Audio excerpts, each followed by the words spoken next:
I genuinely enter flow state every single time I sit down to study, and this is how you can too. And trust me, when you're in flow state, studying becomes easier than scrolling. Flow state is being thrown around the internet quite a lot, however, it's just a mental state of complete absorption in an activity. Though flow state is characterized by being fully focused, energized, and genuinely enjoying that activity. So how do you enter flow state while studying? Firstly, you need to be fully immersed in that activity, as in no distraction. So I mean the phone, it needs to go off, or it needs to go in another room, or it needs to be on silent. However, that being said, you need peace of mind. So when I am in work mode, when my phone is in work focus mode, I allow calls from my parents because I know they're only going to call me if it's something urgent. So if I am ever waiting on a text or something, I will allow notifications from that person. Obviously, if it's important, I'm not going to allow notifications from my boyfriend sending me memes. And alongside this, close those tabs in your browser. This is something I'm so guilty of. Close the tabs in your browser,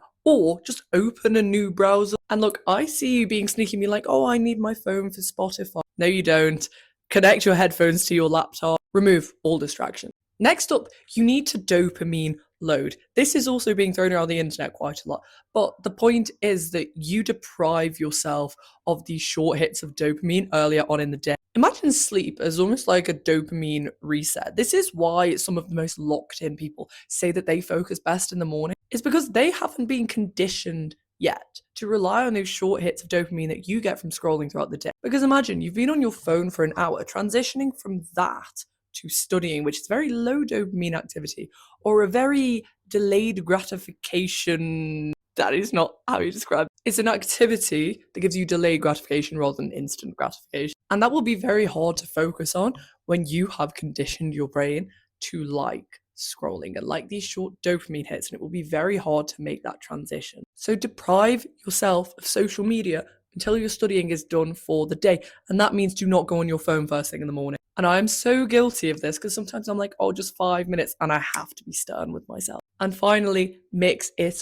up. Do not do the same activity all day. You're going to get so bored. Once again, this is something that I have to do at uni. So I start with my essay in the morning, and then I'll go on to my lecture, and I'll go to my lecture, and then I'll do a problem set. I would not just do an essay all day because I would get incredibly bored. Same with you if you're revising for your exams. Try some flashcards and then some blurting and then some practice paper questions. Then you could try out the Feynman technique. Maybe go onto a YouTube whole course review video. Point is, don't just do practice paper questions all day, every day. You're going to get so bored. If you like this video and you find it helpful, be sure to save it for later and follow for daily study tips.